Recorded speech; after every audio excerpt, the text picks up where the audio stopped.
Hola, mi nombre es Rocío Castellanos, soy historiadora, doctorante en historia. En este momento llevo a cabo mi doctorado sobre la participación de los pardos en el proceso de independencia venezolano de 1790 a 1816, más o menos el periodo en el que he realizado a lo largo de los últimos años investigaciones sobre la participación de los sectores populares en la independencia de Venezuela y también de algunos otros lugares de la América.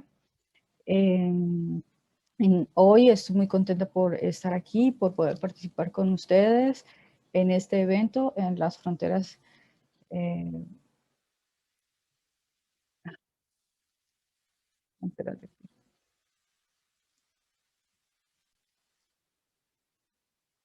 Hola, mi nombre es Rocío Castellanos, soy historiadora de profesión.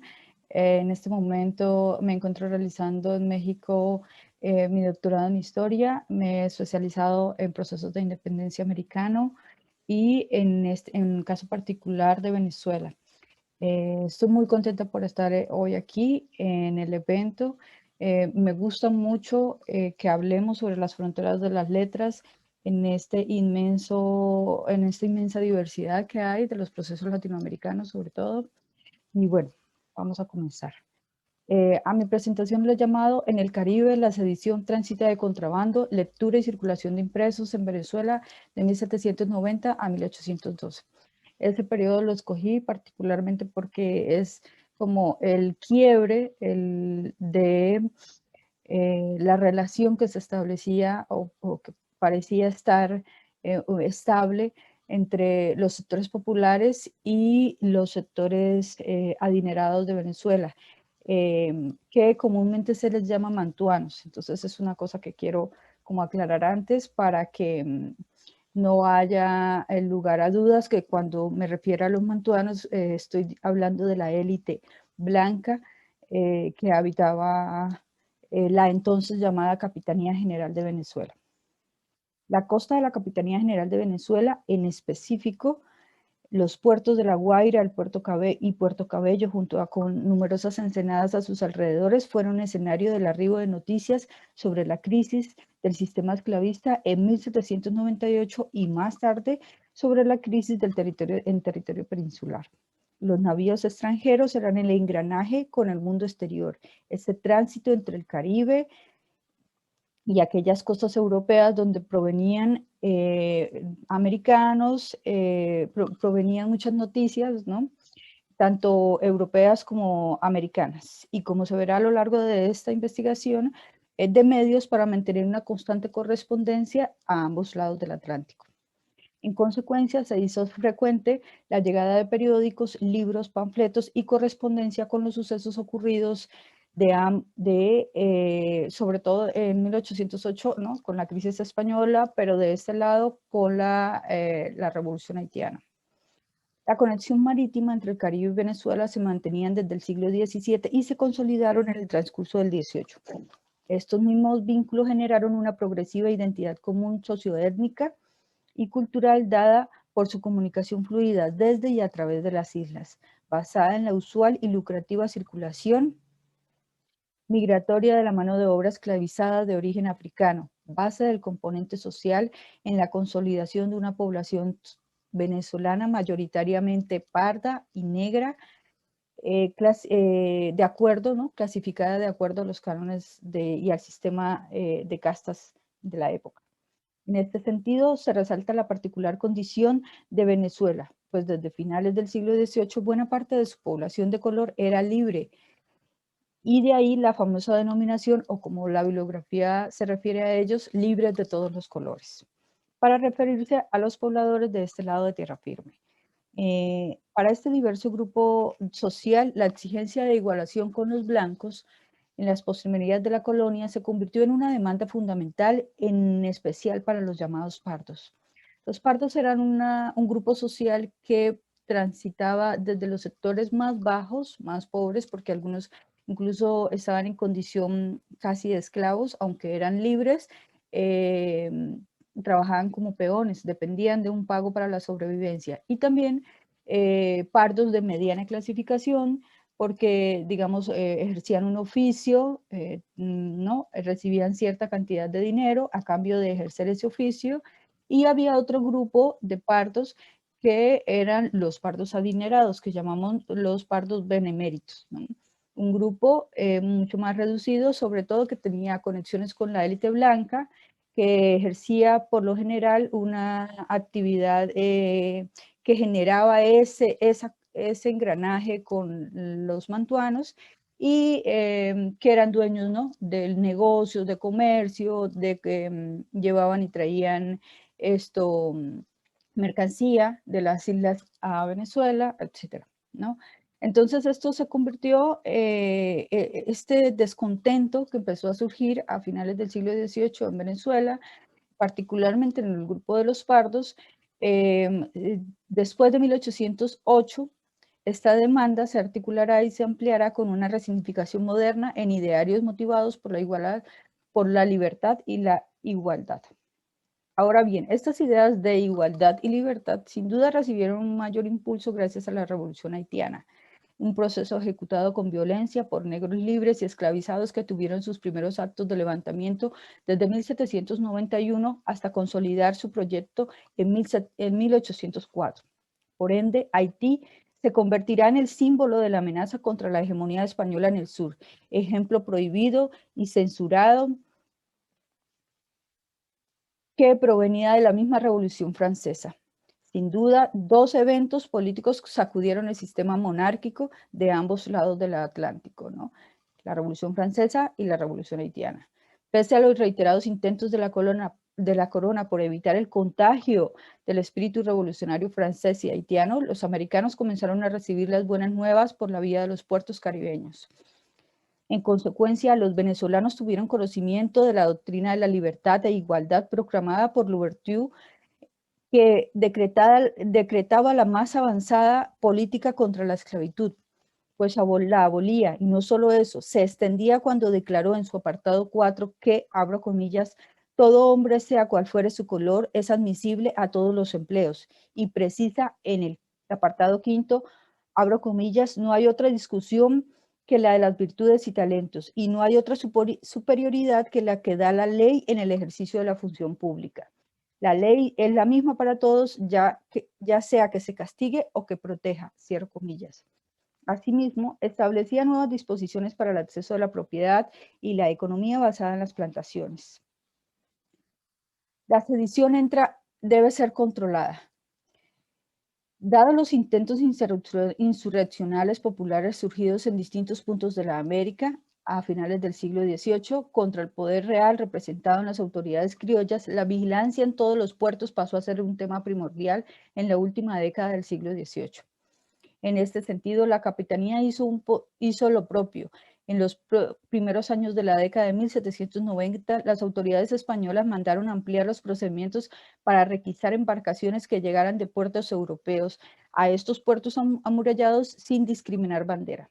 Disposiciones reales que no siempre se sabían atender porque las autoridades locales no tenían claro el alcance de sus cargos para hacerlas cumplir. Entonces, en mi investigación lo que encontré es que hay una disputa de poderes entre el capitán general y el intendente. El capitán general de este entonces era Pedro Carbonell, contra Esteban Fernández de León, que era el intendente de Venezuela, porque ambos se disputan la potestad de permitir o no el ingreso de estas naves a puertos venezolanos. ¿Qué implicaba esto? Como lo veremos, lo que implicaba era la circulación de los libros, los impresos, panfletos, ideas, papeles, correspondencia que llegaba de las islas y de Europa en distintos, a través de distintos embarques, ¿no? Entonces, venía generalmente, como eran libros ocultos, prohibidos, perdón, venían siempre ocultos y traían, ¿no? Como encargo a algún habitante de Venezuela. Veremos algunos ejemplos específicos, aunque espero que no me tarde mucho en la investigación que se va a publicar.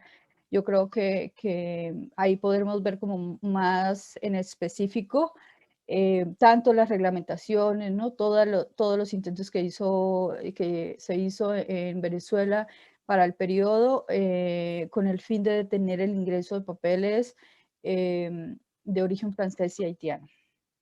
La disputa no era poca cosa, se trataba entonces de establecer los límites de autoridad entre la costa y tierra firme concerniente a comercio, trata de esclavos, libros, viajeros, armamento, correspondencia, entre otros asuntos.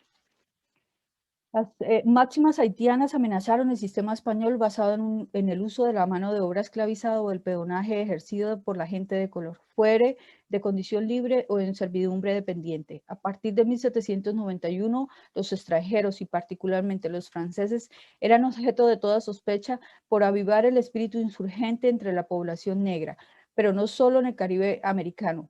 Aplicaba a toda la América hispánica. Así, por ejemplo, el 5 de marzo de 1795 se emiten oficios al virrey de Buenos Aires y al príncipe de La Paz por la sospecha de haber averiguado la presencia de franceses en aquel virreinato. Dichos hombres habrían comprado unas considerables partidas gruesas de balas de fusil, distribuyendo panfletos sediciosos y reuniendo esclavos negros para organizar un levantamiento con la esperanza de lograr la libertad al alborotar la ciudad, decían las autoridades. Por supuesto, se culpaba de tales desórdenes a la Revolución Francesa que se había originado del otro lado del Atlántico. El levantamiento armado en Haití era una consecuencia de ello. Habría que añadirse que a estas drásticas políticas de escrutinio, el hecho de que en tierra firme se mandó a vigilar a los foráneos. Se desconfiaba de todo extranjero proveniente del Caribe, se ordenaba la obligatoriedad de la revisión y decomiso de sus propiedades y sobre todo de cualquier tipo de materiales alusivos a la Revolución Francesa o a alguno de estos viajeros que tratara de introducir libros prohibidos de ciencia, ¿no? De política o contra la Constitución. Es decir, no solamente eran papeles específicos, ¿no? Como la Constitución o como actas de la Revolución Francesa que llegaron a territorio venezolano, sino también libros que tuvieran que ver con ciencia. Y bueno, yo relato un poco las opiniones que las autoridades venezolanas, ¿no? Veían en el peligro que existía en que estos documentos llegaran a manos de los pardos. Y así lo dicen, por ejemplo. Deben observar los procedimientos de los esclavos negros u otros cualesquiera personas que puedan ocasionar cuidado o recelo. Prevengan con destreza el daño que puedan resultar contra la quietud y sosiego público. En las actuales circunstancias es necesario tomar porque el mal ejemplo que se ha extendido en las colonias vecinas y las seducciones malignas de algunos negros libres condecorados con uniformes de las milicias urbanas han hecho manifestar en las serranías inmediatas a la ciudad de Coro el espíritu de insurrección y odio hacia las personas blancas. Y bueno, y sigue, ¿no? En Venezuela, la insurrección de Coro es uno de los levantamientos armados más tempranos del periodo. El 22 de julio de 1795 quedó sentado en documento oficial las premisas que movilizaron a los pardos y a los negros de Coro, que dejaban constancia de la tensión social entre las autoridades locales y los hacendados y sus esclavos. A estos últimos se les debe incluir a los pardos en condición de peonaje. La primera reacción de las autoridades fue decretar mediante edicto las restricciones, como prohibir el porte de armas y sables y espadas o cualquier otro tipo de estos armamentos a la población de color. Estas rebeliones permiten evidenciar un elemento potencial, la influencia de la Revolución Francesa en estos territorios de tierra firme, las ideas, los modelos de percepción social que se habían materializado a la vista de todos, de negros, pardos y portadores de uniformes, de insignias que eran históricamente asignadas a la población blanca y que dejaban en evidencia la franca posibilidad de ascenso, sobre todo de los pardos, a los niveles de los blancos por la vía de los méritos. Y como yo he realizado en mi tesis, justo he estudiado cómo es que ellos, los pardos, buscaron otras vías de ascenso social, como la educación se les tenía prohibido, aunque algunos van a pelear esa prohibición con las disposiciones de gracias al sacar que se emitieron en 1796, donde el rey les permitía a ciertos pardos, tras el pago de un arancel, poder acceder, por ejemplo, a la universidad. Algunos pardos lo lograron. También a la blancura, ¿no? Por el matrimonio, pero en específico también la mayoría, el grueso de un grupo de pardos de, digamos, de mediano rango, lograron por la vía de los méritos ascender dentro de las filas de las milicias y de esa forma obtener, ¿no? Como un nivel social, de reconocimiento social mayor al que tenían y sobre todo más cercano al de la élite blanca. Estas rebeliones permitieron evidenciar un elemento potencial, la influencia, ahí ya iba, ¿no? De estos pardos, de la revolución en estos movimientos que se estaban dando en Venezuela. Coro es un ejemplo, también hay otros que se dieron consecutivos, ¿no? Hacia finales e inicios del siglo XIX. Solo entonces, todas estas expresiones eran consecuencia primero de los siglos de explotación a la población de origen africana obligada a trabajar en las plantaciones y en segundo lugar a la convulsión ocurrida en el Caribe que la historiografía ha estudiado con bastante esmero. Asimismo, diversos expedientes y causas de infidencia permiten conocer sobre las implicaciones jurídicas y sociales que tenía el hablar en espacios públicos sobre el ejemplo haitiano. Cualquier acto como este era objeto de juicio, prisión y duras reprimendas por parte de las autoridades españolas. Además de los expedientes, también se puede evidenciar el miedo a la revolución en el Caribe. En general, el levantamiento, ¿no? También estaban ocurriendo en Nueva Granada y habían ocurrido en otros lugares, ¿no? De América.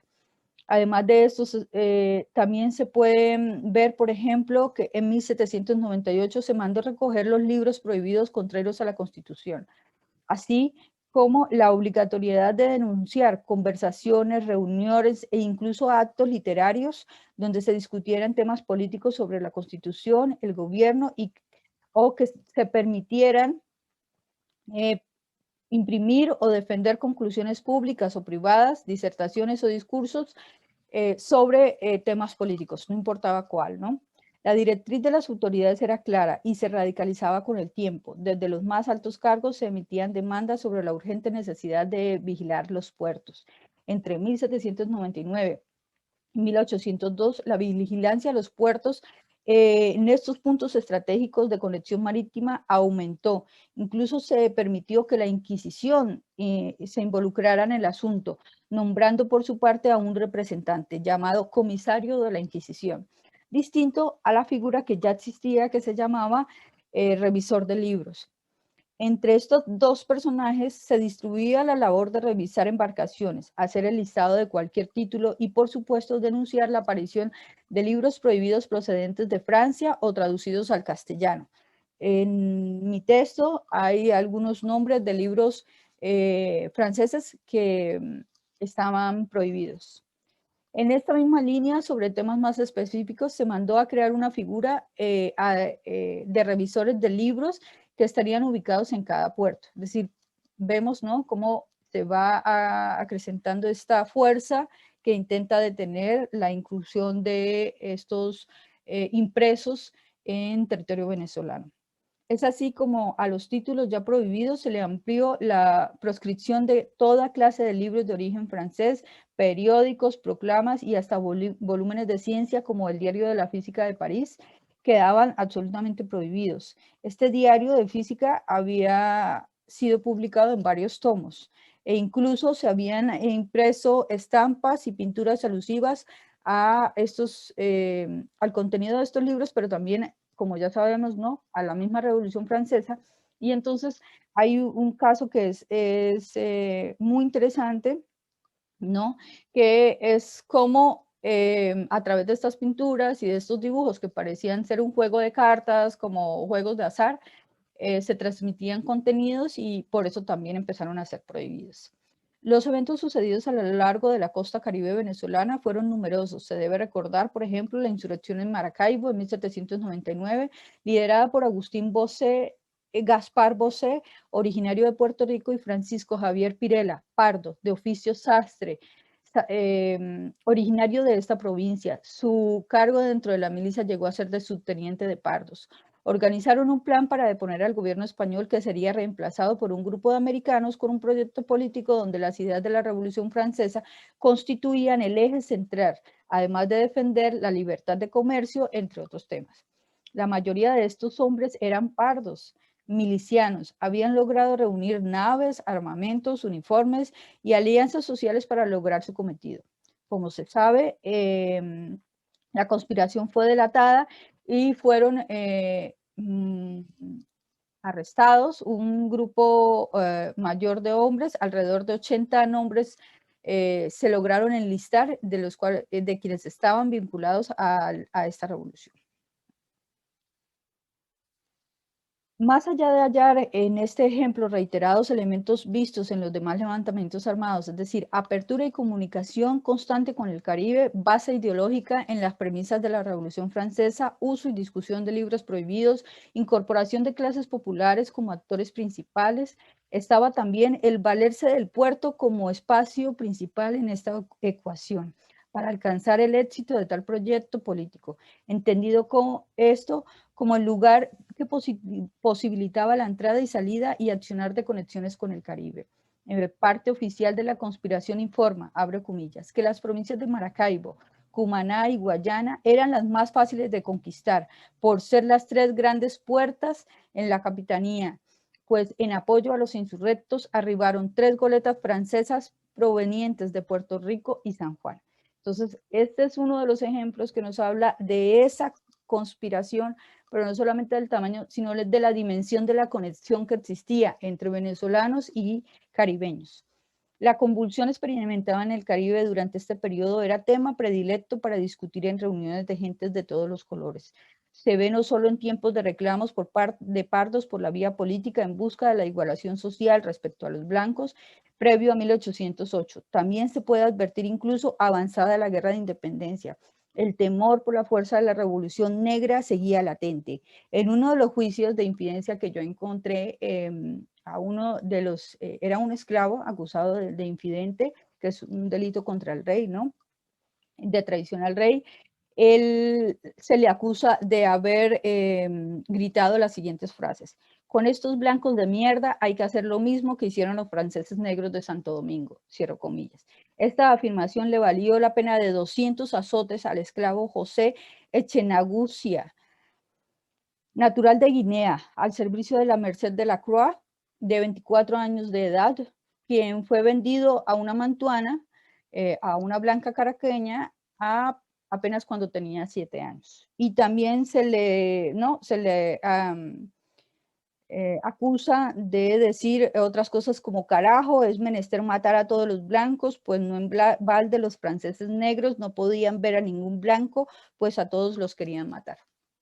Y así he encontrado distintos ejemplos, ¿no?, de hombres que son enjuiciados por, no solo por saber y conocer de la Revolución del Caribe, sino porque apoyaban estas ideas, ¿no?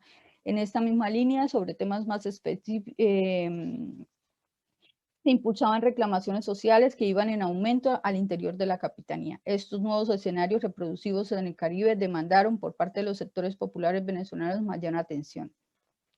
Con el desarrollo de los acontecimientos entre 1808 y 1812 surgió la apremiante necesidad del aprendizaje colectivo o de la simple actualización de los eventos políticos en un menor tiempo posible.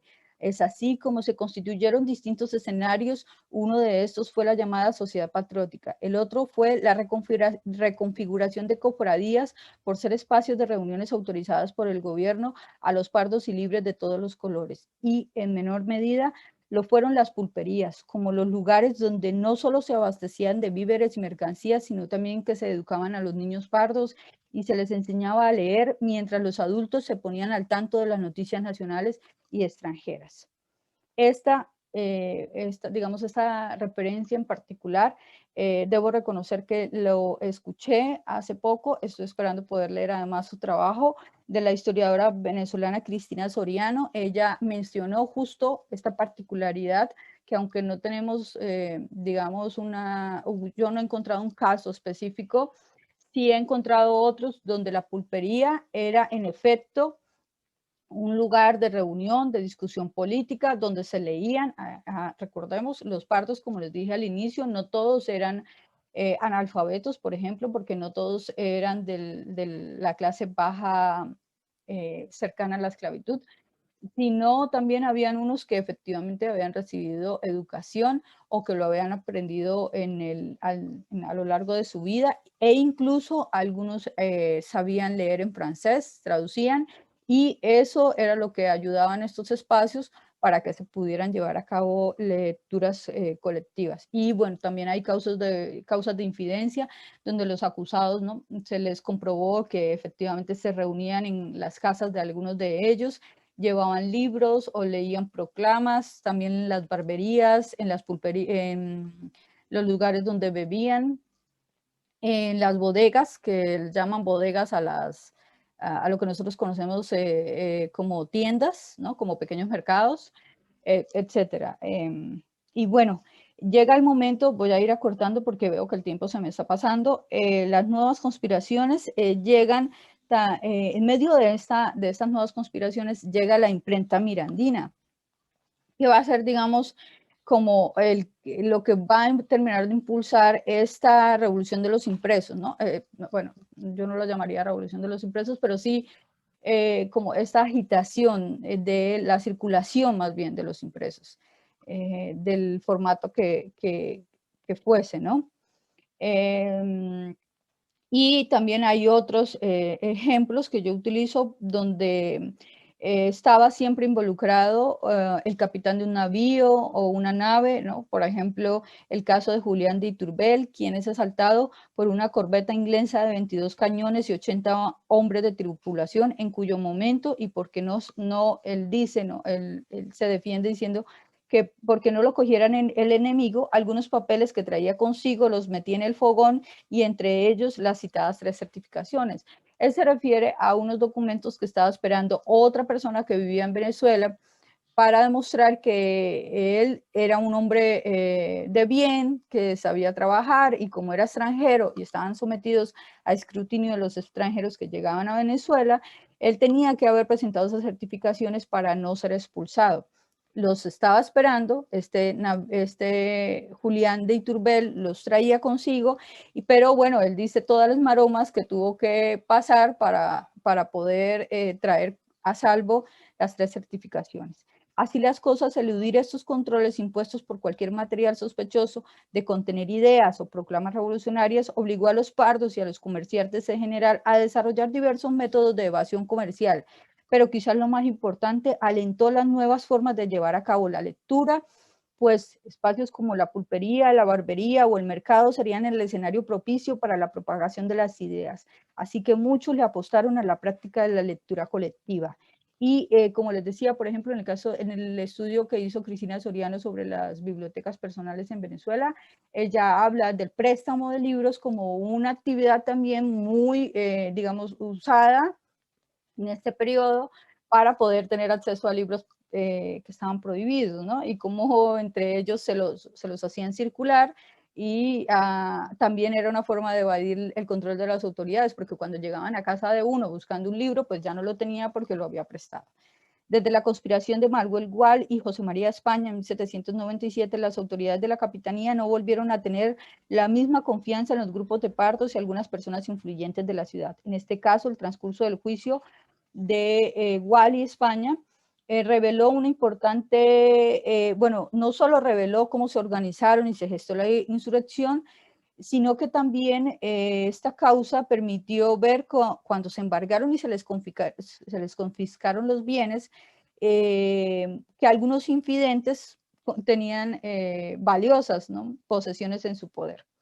Era el caso de que poseían impresos desde un libro hasta un baúl de pino forrado en cuero con impresos y papeles sueltos, e incluso en el caso más emblemático, el de Francisco Isnardi, de profesión médico, a quien se le fueron confiscados 171 libros que comprendían varias obras. aunque Isnardi era blanco y natural de Cádiz, se le juzgó con dureza, ¿no? Él es trasladado a pagar prisión en Europa. Y bueno, yo más o menos narro su caso, pero ese también nos remite a otro. Un miliciano que apoyaba a la insurrección en La Guaira, en el puerto de La Guaira, era el sargento Nicolás del Valle, de oficio barbero, pero quien había realizado varios viajes a las islas del Caribe. Leía francés y se decía ferviente seguidor de la Revolución Francesa. Al parecer, estos pardos aprovecharon la berbería de Narciso para llevar a cabo reuniones de gente de todos los colores.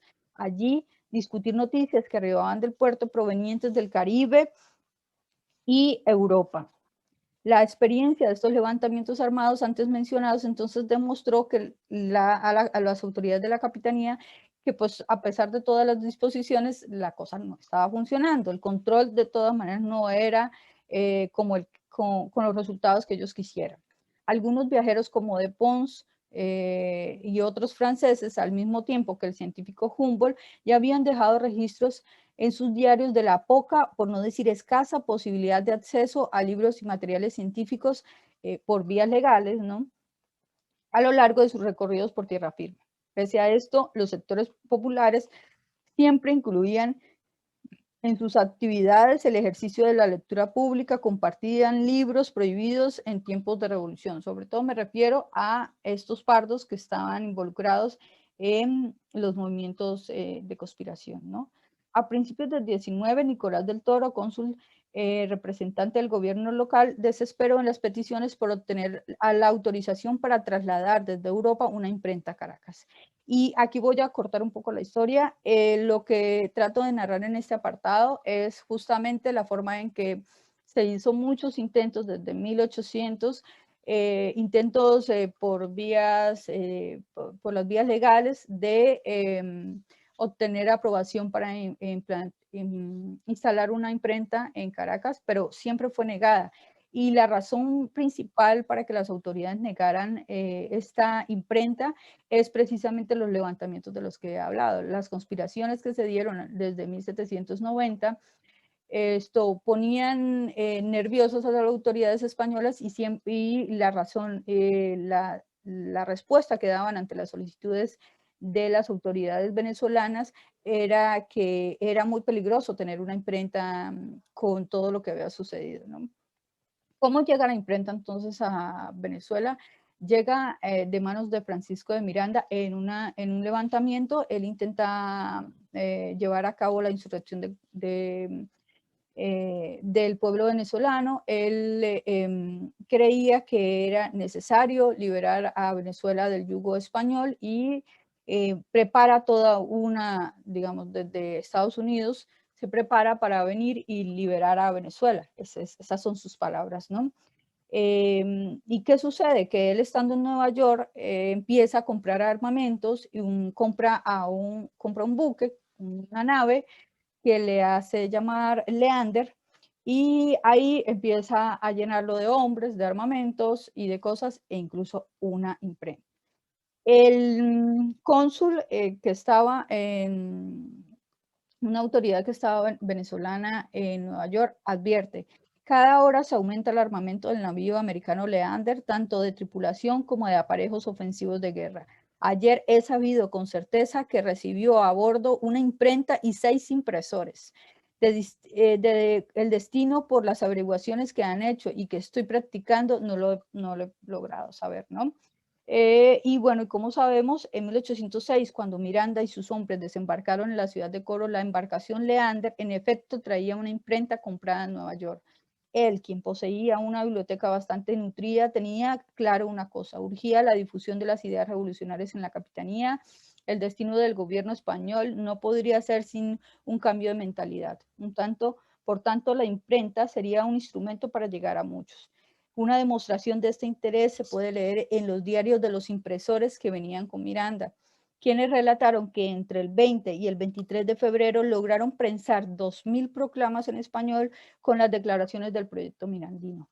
Y bueno, comienza la disputa por la imprenta, que como sabemos termina por quedarse en Venezuela, a pesar que el proyecto mirandino fracasó, digamos, porque fueron perseguidos y la conspiración fue controlada, la imprenta quedó y se instaló en 1808, dando origen a la primera Gaceta venezolana, la Gaceta de Caracas. Entonces, aquí solamente quiero referirme a unos pequeños ejemplos y ya terminaría. Los sectores populares y la circulación de los impresos. Paralelo al proceso diplomático por instalar una imprenta en Caracas en 1807, un pulpero venezolano llamado el francés Lavoisier dice: hice un viaje a Trinidad durante la paz de Amiens. M me dio un paquete que contenía 500 ejemplares de cada uno de estos escritos y otros tantos de una carta de un jesuita peruano que vive en Londres desde hace mucho tiempo y en cuya carta este padre nos anima a sacudirnos el yugo de nuestro soberano y nos promete la ayuda de la Inglaterra.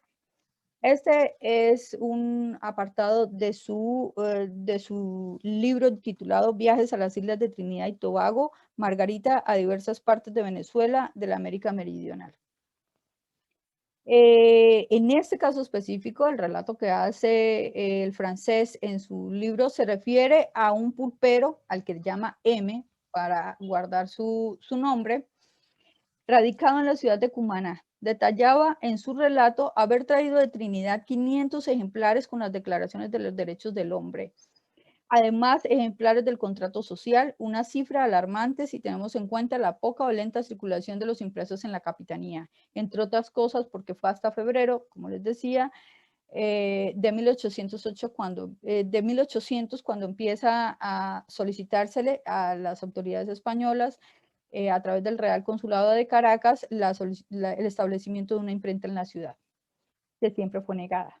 Es decir, la existencia de estos panfletos, librillos o como en este caso de más de 500 hojas sueltas era un hecho verdaderamente extraordinario, aunado al consumo interno que solo era posible abastecer con el mercado europeo, en especial de España, a través de encargos de viajeros o correspondencia de algún conocido residente en la península. Según el relato de este pulpero, bastaba con ser conocido como comerciante asiduo de los puertos en Trinidad para ser merecedor de un paquete de estos documentos y librarse de cualquier sospecha. Había entregado voluntariamente al gobernador una parte después de haberme reservado algunos ejemplares para hacer cucuruchos, dice el pulpero.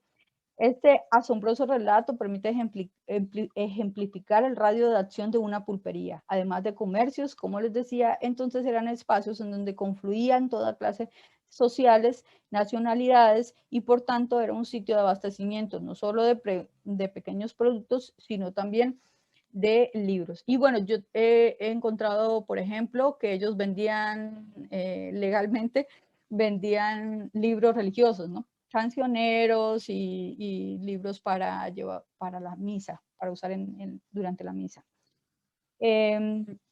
Así, por ejemplo, también estaba el caso de Juan Buscat. Los viajeros radicados en la capitanía, digamos, como es el caso de este personaje, Buscat, que es de origen francés, habitaba en Barcelona desde hacía ya años. Era una persona respetable, tranquila y fuera de toda sospecha por la autoridad local. Su reputación le valió haber sido recibido por Humboldt y por Bonpland en 2 ocasiones mientras estos recorrían la zona. Hubo intercambio entre ellos de conocimientos sobre geografía, biología y medicina. A lo largo de estos años en Venezuela, Buscat había realizado numerosos viajes a la isla de Guadalupe, del Caribe y visitado Martinica. También se preciaba de conocer todas las grandes y pequeñas islas cercanas a Puerto Rico. En buena medida, lo anterior explica por qué este habitante de Cumaná y Barcelona poseía una gran biblioteca y entre lo que contenía su biblioteca estaban ejemplares de la Constitución francesa, documentos de otro conocido infidente como era Antonio Briceño, apodado el Negro Briceño. También tenía hojas sueltas, gacetas de viejas francesas, correspondiente a los periodos de 1800 a 1808, copias de oficios remitidos al Congreso de Venezuela de 1810, libros de historia y contaba además con un librero más lleno de papeles de Bonaparte, con papeles y libros que fueron prohibidos en el cumplimiento del año anterior, dice una de las autoridades. El juicio y los distintos testigos citados a declarar argumentaron haber visto en la casa de este curandero llena de gente, a punto de afirmar que también fue escenario de reuniones de la Sociedad Patriótica, una asociación para discusiones políticas donde la condición racial no era impedimento y cualquiera podía participar, aunque fuera solo para escuchar. Y también está el caso de Francisco Pérez, a quien yo puse una de los impresos, que es la canción americana. A él le fueron confiscados durante el juicio, le fueron confiscados estos papeles porque él las trajo en una embarcación, ¿no? Y también traía consigo una proclama que se titulaba Guayaneses y que donde se les invitaba a unirse a la revolución, ¿no? Dice más o menos, si deseáis ser libres, tener el valor, que es lo que conviene, mirad si despreciáis la ocasión que ahora se os presenta, seréis esclavos para siempre. Esta proclama fue escrita por el brigadier Francisco González Moreno y editada por Juan Baillo. El segundo folleto era esta canción americana que vemos y bueno, ya para no alargarme más, quiero señalar que espero que se pueda, digamos, tener conocimiento de otros ejemplos como este. También señalar que yo trabajo, que es como las distintas épocas de la Gaceta caraqueña, que como les dije, se fundó gracias a la imprenta que trajo Miranda en 1808 y que cuando se conforma la Junta Protectora de los Derechos de Fernando VII en 1810 en Caracas, el 19 de abril, la Gaceta empieza a ser un instrumento, ¿no?, de esta declaración de ideas en pro de la independencia, porque como sabemos, la Junta se estableció en 1808, pero rápidamente el siguiente año se llamó a elecciones y en 1811 Venezuela declara la absoluta independencia de España y comienza la guerra, ¿no? La guerra de independencia que conocemos historiográficamente. Y la Gaceta sigue siendo justo el elemento por el cual se va a imprimir todas las ideas o gran parte del ideario de esta junta caraqueña. E incluso también narro en el texto cómo ellos imprimieron todas sus proclamas y las enviaron a Puerto Rico, a Cuba, a México, a Nueva Granada, ¿no? A Quito, a distintos puntos, mandaban sus impresos y en específico trabajo el caso de Cuba y de Puerto Rico porque allí en Puerto Rico prohibieron los impresos provenientes de Caracas. Entonces es como justo esa otra mirada, ¿no?, de los impresos prohibidos, pero ahora provenientes de la Capitanía General de Venezuela, porque ellos ahora tenían una imprenta. Y bueno, espero que sea esto un motivo para que podamos seguir hablando, discutiendo y pensando justo la importancia de los impresos en la época de la independencia. Muchas gracias por haber escuchado y estaré pendiente de sus preguntas. Voy a dejarles, bueno, estas son imágenes como de los impresos, la Gaceta de Caracas de 1810, la Declaración de los Derechos del Hombre y del Ciudadano de Nariño en Nueva Granada, el Semanario del Nuevo Reino, son como ejemplos de los impresos que llegaban durante el periodo de la crisis española, 1808-1810, y estos son, por ejemplo, el capitán de Cuba enviaba ejemplares a Caracas de la Aurora, que es este periódico que estamos viendo ahí, y él era el caso de Someruelos, es muy interesante porque él además tenía un grupo de transcriptores, entonces así hacía otros ejemplares y replicaba las ideas que estaban en las noticias y las enviaba tenía una intensa correspondencia con los capitanes generales del Caribe antes y después y durante la crisis española. Entonces, por eso también lo quise. La Bagatela, que es el redactor americano, un periódico de la Nueva Granada, la Gaceta de México y la Gaceta de Puerto Rico. Y al final les dejo mi cuenta, mi correo electrónico, por si quieren mandarme algunas de sus preguntas, algunas de sus inquietudes. Y bueno, muchas gracias por escuchar y estaremos pendientes entonces de las preguntas.